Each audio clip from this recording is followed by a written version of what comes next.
ये रुद्राक्ष की माला पर जप करने और श्वास पर अजपा जप करने का विज्ञान क्या है? क्या एक ही माला पे परिवार के सभी सदस्य नमः शिवाय का जाप कर सकते हैं? और रुद्राक्ष की माला पर जप करने और श्वास पर अजपा जप करने में दोनों में क्या अंतर है? दोनों का क्या विज्ञान है ये जानना चाहते हैं। जहाँ तक माला और सांस का सवाल है, सांस की माला भी माला ही है। जैसे रुद्राक्ष में 108 दाने होते हैं एक माला में, वैसे सांसों की भी माला माला ही है, दोनों माला है। सांसों की गिनती नहीं की जाती है, रुद्राक्ष में गिनती पहले से की हुई है। रुद्राक्ष में भी 108 बार जप नहीं किया जाता, वो 108 बार गिनती की हुई है दानों की। उसी पर आपको जो भी आपके मंत्र हो, शिव सीता में तो नमः शिवाय है, नमः शिवाय आप करते हैं। लेकिन क्या होगा इससे? अरे नमः शिवाय का मानी शिव को प्रणाम होता है ना। तो अगर आप माला से करिए चाहे सांस पर करिए चाहे ऐसे करिए, शिव को प्रणाम तो करिए। नमः शिवाय शब्द का अर्थ है शिव को प्रणाम, तो शिव को प्रणाम तो करिए। इसलिए नमः शिवाय का नमन भी होता है, मनन भी होता है। मनन का मानी मन जिसको बार बार दोहराए, नमः शिवाय का मनन होगा, यानी मन ही मन शिव को प्रणाम होगा। उसमें नमः शिवाय हो भी सकता है, नहीं भी हो सकता। और रुद्राक्ष एक ही माला पर घर के सभी लोग कर सकते हैं कि नहीं? भाई एक बाथरूम में सब लोग जला कि ना हो नहीं मत। या एक ही थाली घर में है, तो पारा-पारी लोग खाते हैं कि नहीं? आपके पास माला नहीं है, या माला तो बहुत जरूरी भी नहीं है, रखते हैं आप एक ही माला रखे हुए हैं, तो सब लोग करिए, कोई दिक्कत नहीं। नहीं मन करे अपनी अपनी माला रखिए। मैं तो माला रखता ही नहीं भाई साहब, 20-21 साल हो गए माला है मेरे पास, मैं रखता नहीं, मैं जपता हूं, क्योंकि महादेव को प्रणाम करना है। मंत्र बिना अर्थ और चैतन्य के कोई फल नहीं देते। तो अर्थ तो मालूम है, नमः शिवाय का अर्थ हुआ शिव को प्रणाम। चैतन्य कहां से लाइएगा? चैतन्य का मानी हुआ उसमें भाव, उसमें जो उस मंत्र में जो भाव है, उस मंत्र में जो सत्ता बैठी है, उसके प्रति आपका लगाव, तो शिव से लगाव हो जाएगा, तो सब हो जाएगा। नमः शिवाय का नमन करिए या मनन करिए, माला पर करिए या सांस पर करिए, या दोनों के बिना करिए। प्रणाम तो करिए भाई साहब, हम लोग प्रणाम कहाँ करते हैं? चलिए करिए। बहुत सारे विद्यार्थियों की तरफ से ये बात आती है। वैसे सिर्फ जो कभी बच्चे थे आज बड़े हो गए विद्यार्थी हैं, तो उनके साथ असमंजस की स्थिति ये हो जाती है कि महादेव गुरु का कार्य करने के साथ पढ़ाई कैसे करें। पढ़ाई करती हूँ तो डर लगता है महादेव ना छूट जाए। अब महादेव की ओर चलती हूँ तो डर लगता है कि पढ़ाई कैसे पढ़ना अच्छा नहीं लगता। देखो बाबू, विद्यार्थी को पढ़ना अच्छा नहीं लगता, हम भी विद्यार्थी रहे, बात है साफ। विद्यार्थी को पढ़ना अच्छा नहीं लगता है। और जहां तक महादेव गुरु और पढ़ना है, रांची में बारिश हो रही है।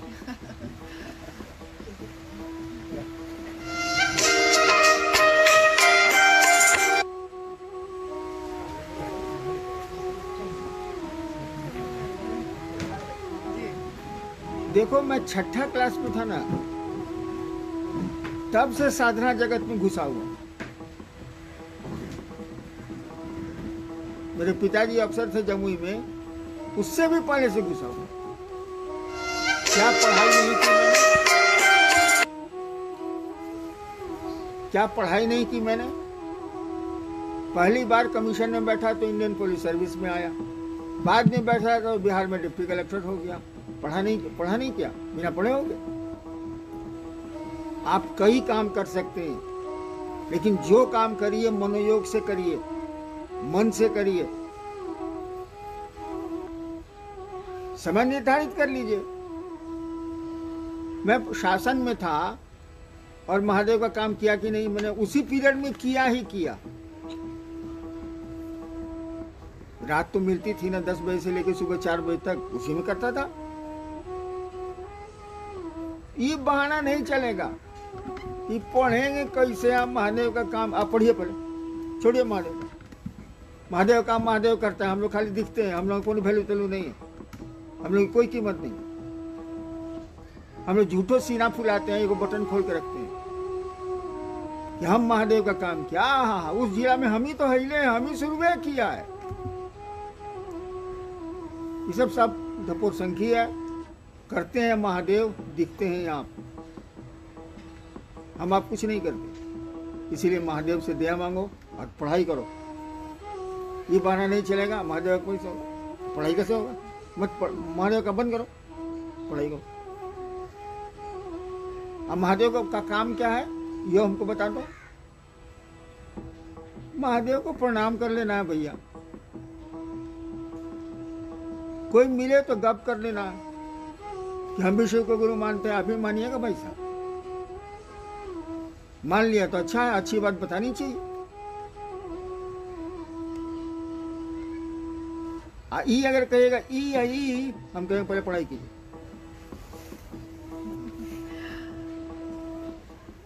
आपने अपनी पुस्तक आओ चले शिव की ओर में लिखा है, बनो तो शिव, रहो तो शिव, जियो तो शिव। इस दुनिया में जहाँ चारों ओर दर्द और पीड़ा है, वहाँ ऐसा बनना, रहना और जीना क्या आसान है। कृपया मार्गदर्शन करिए। हमने एक पंक्ति और कही है, रहो इस दुनिया में, लेकिन इस दुनिया के हो के नहीं रह जाओ। कैसे तो है, लिखा है, लिखा है, जी है। दुनिया में रहो, लेकिन इस दुनिया में रहो, रहना ही है। हम लोगों के लिए बनी है तो रहेगा कौन, दूसरा कोई इंसान रहेगा ही ना। रहो यहाँ, लेकिन यहाँ के हो के मत रह जाओ। कि जहाँ होइएगा ये कष्ट का कारण बनेगा। ये जब मेरा शब्द है ना, जहाँ होगा कि मेरा है, बस आपके कष्ट का कारण बनेगा ही। इसीलिए निष्प्रिय रहो, भोगो इसको, लेकिन इससे जुड़ो मत। गाड़ियां हैं, चलो उस पर, उसको जहां अपना समझे ढेर, तो कष्ट दे देगी गाड़ी तुमको।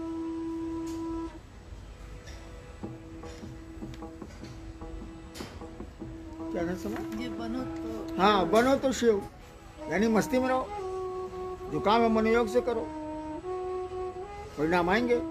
महादेव से दया लो। बनो तो शिव, रहो तो शिव, जियो तो शिव। शिव को कभी देखे मुंह बनाए हुआ?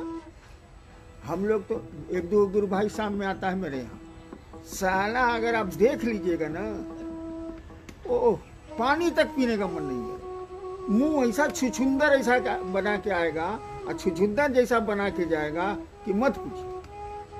अरे साला मुंह छुछुंदर जैसा काल बना हुआ, मस्ती से रहो, खाना मिल ही रहा है, पानी मिल ही रहा है, व्यवस्था हिले है, तो छुछुंदर जैसा मुंह काल बना हुआ। तो बनो तो शिव, रहो तो शिव, जियो तो शिव। ठीक तो लिखा मैंने, मैं क्या कह दूं? रो तो रोते रहो, पीड़ा दर्द में चिल्लाते रहो, ऐसा लड़ो उससे। जिंदगी में कहाँ खराब सड़क नहीं मिलती है, हर जगह मिलेगी। सवारी बढ़िया रखो, उठते चलो। मैंने शिव की सवारी ढूंढ लो, शिव से जुड़ जाओ, हो जाएगी जिंदगी। बनो तो शिव, रहो तो शिव, जियो तो शिव। शिव शिष्यता में सहायक 3 सूत्र हैं। इन 3 सूत्रों में क्या पहला सूत्र ज्यादा महत्वपूर्ण है? 3 सूत्रों में पहला सूत्र ज्यादा महत्वपूर्ण है। क्या पूछा है? कौन गधा है?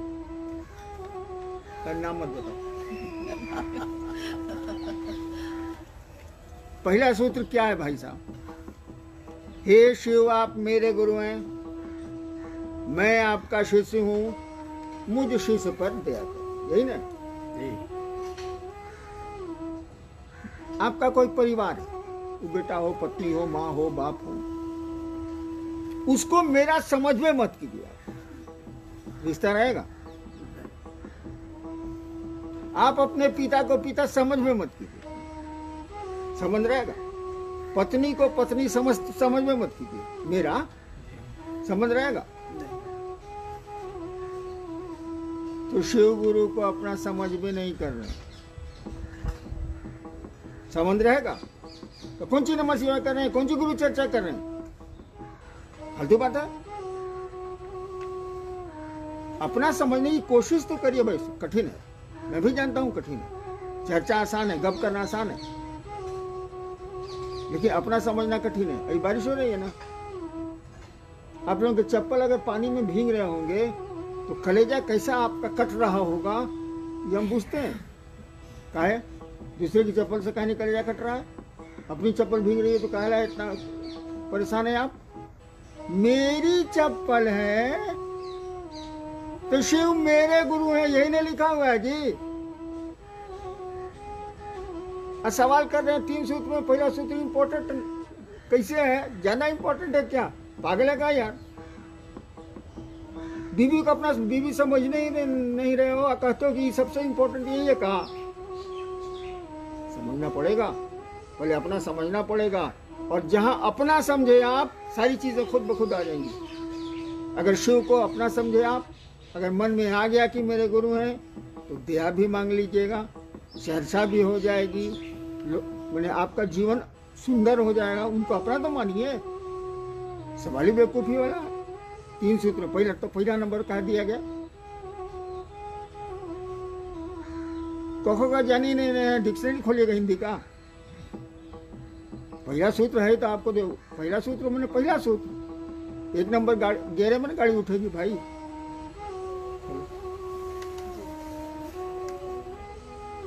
हम सब लगातार कोरोना का कहर झेलते रहे हैं, परंतु 2 वर्षों से ऐसा चल रहा है, परंतु अपने गुरु शिव की दया से जीवित है, सुरक्षित है, खाने को भोजन भी मिल जाता है। तमाम बाधाओं के बावजूद हमने शिव से दया हम मांगते रहे, उनकी बात फोन के जरिए ही सही लोगों से करते रहे, और अपने गुरु शिव को मन ही मन प्रणाम भी करते रहे। आगे वर्ष 2022 से चीज़ें कुछ मतलब ठीक हुई हैं, सब जगह चर्चाएं शुरू हुई हैं। तो 2022 के लिए आपका निर्देश क्या है? आप कह रहे हैं कि शिव कार्य करते हुए अपनी शिष्यता को बचाए रखना है, इसका क्या? 2022 हो या 24 हो, मैंने तो 1980 से ही एक ही बात कहनी शुरू की। कहीं से फोन आ रहा है मेरा, 1980 से एक ही बात कहना शुरू किया मैंने, शिव को अपना गुरु मानो, उसको अपना बनाओ, शिष्य बनो उसके। और तब कहा कि 3 काम करो, इसी काम के लिए कि शिव आपका अपना हो जाए।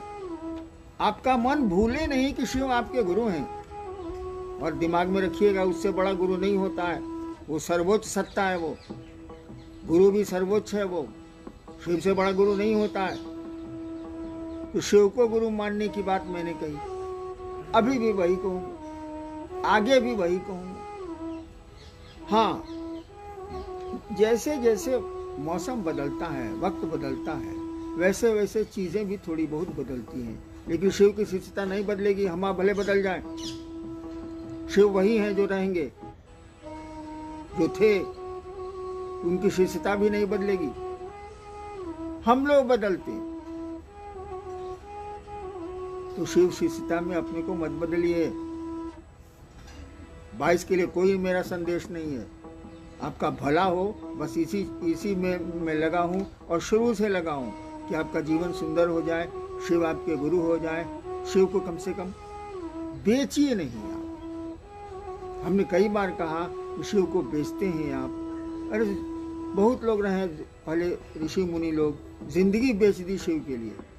आप शिव को ही बेचते हैं, वो भी जिंदगी के लिए, छोटी सी जिंदगी 70-80 साल की। कोई संदेश बाबू मेरा नहीं है, शिव से जुड़ो, लोगों को शिव से जोड़ो, अपने से मत जोड़ना। खत्म, पिंड छूटा मेरा। मेरा बस एक ही कहना है, अपनी शिष्यता को बचाओ। चर्चा की आंधी में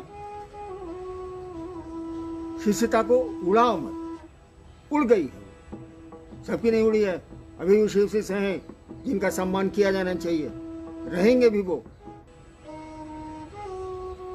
लेकिन जिन लोगों की शिष्यता समाप्त होते जा रही है, हल्का सा पत्ता पूरा सूख रहा है, हल्की सी हवा से गिर जाएगा, पेड़ से पत्ते गिरेंगे तो फिर उनकी कीमत क्या रहती है आप खुद समझ सकते हैं। शिव गुरु से संबंध टूटेगा, शिव चर्चाएं कितने दिन चलेंगी आपकी, कितना दिन कर पाइएगा। अब गुरु कार्य कुछ नहीं है, लोगों को शिव से जोड़ो, लोगों का भला सोचो, भला करो, बस यही। शिव को अपना समझो कि वो तुम्हारे गुरु हैं, अपना में अपना शब्द में बड़ी ताकत है। बस इतना तो करिए, यही मेरा संदेश है, यही संदेश रहेगा, यही संदेश था। प्रणाम।